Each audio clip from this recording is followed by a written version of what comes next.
met Mr. Gandhi in the capacity of an opponent, I have a feeling that I know him better than most other people because he had opened his real fangs to me and I could see the inside of the man.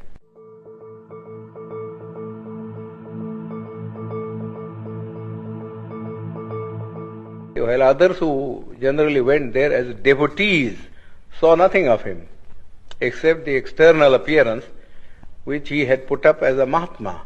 But I saw him in his human capacity, the bare man in him.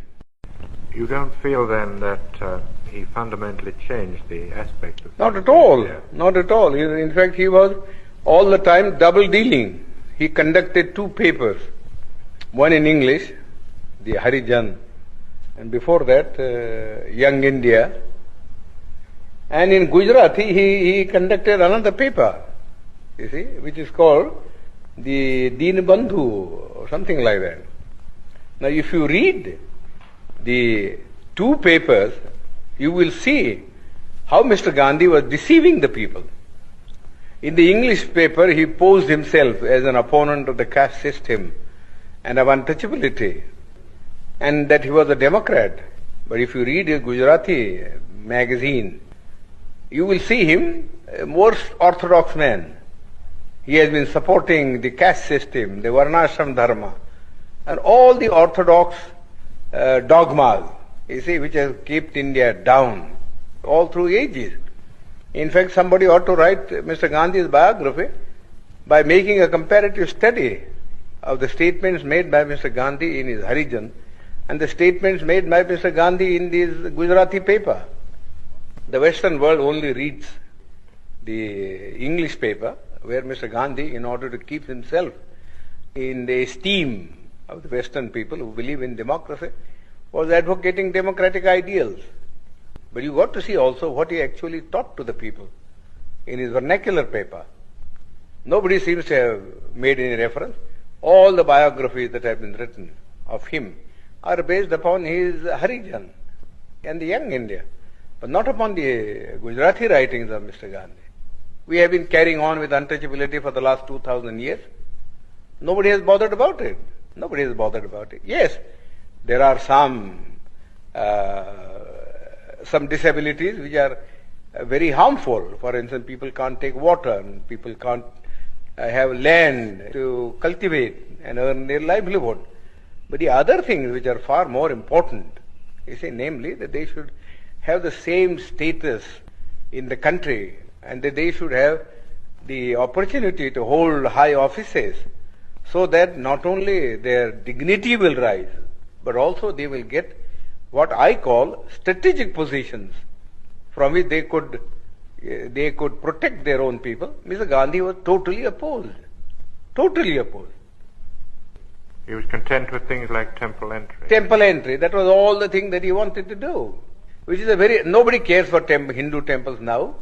The untouchables have become so conscious of the fact that temple going is of no consequence at all. You live in the untouchable quarters, just the same, whether you went into the temple or whether you did not go into the temple. People at one time would not allow the untouchables to travel by railways because of pollution. But now they don't mind because the railways won't make any separate arrangement. But because they travel together in the train, it doesn't follow that their life in the villages vis-a-vis the Hindus has in any sense changed. Whenever the Hindu and the untouchable alights at a railway train, you see, they assume their old robes.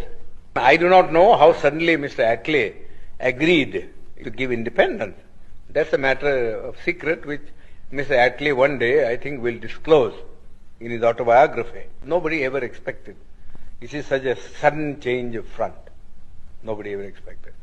It seems to me, from the analysis that I make about it, there are two things which I think led to the Labour Party to take this decision.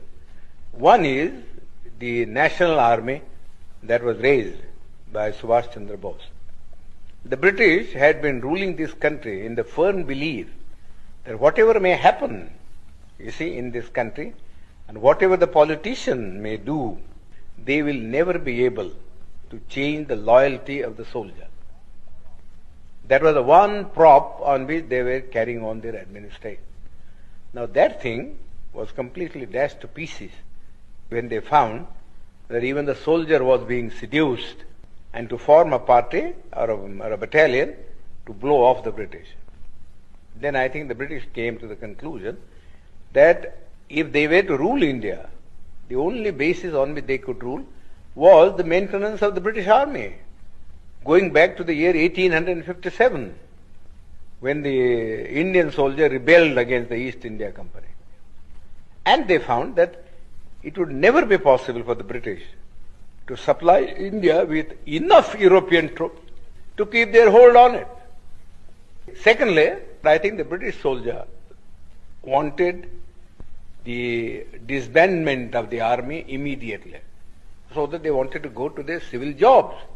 How much indignation there was at this gradual disbandment of the army, because those who were not disbanded felt that those who were disbanded were going to take their jobs. What's going to happen to them? Therefore, they could not think of having enough of a British army to keep India down. You see, and besides, they had thought, I think, thirdly, that after all, what they gained from India was commerce, and not so much the civil servant salary or the army income. They were small things, and they had better be sacrificed for the sake of keeping something which was much more profitable, namely trade and commerce. Because whether India remain independent or India